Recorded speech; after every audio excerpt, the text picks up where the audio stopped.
Hi అండి. ఈరోజు మధ్యాహ్నం అయితే మాదైతే లంచ్ అయితే ఏముందో చూడండి. వేడివేడిగా అయితే అన్నం అయితే చేసుకున్నాము. వేడివేడిగా అన్నం. ఈరోజైతే నేనైతే మునక్కాయ పప్పు అయితే చేశానండి. మునక్కాయ పప్పు అయితే చాలా టేస్టీగా ఉంటుంది. లాత మునక్కాయలు, ఈ సీజన్ మునక్కాయలు కదా, వస్తున్నాయి మునక్కాయలు.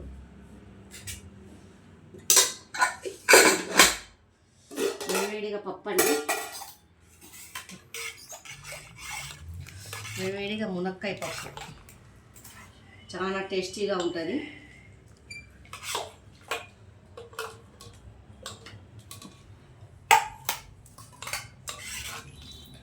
మీ ఎంతమందికి మునక్కాయ పప్పు ఇష్టం ఉన్నదో కామెంట్ బాక్స్లో కామెంట్ అయితే చేయండి.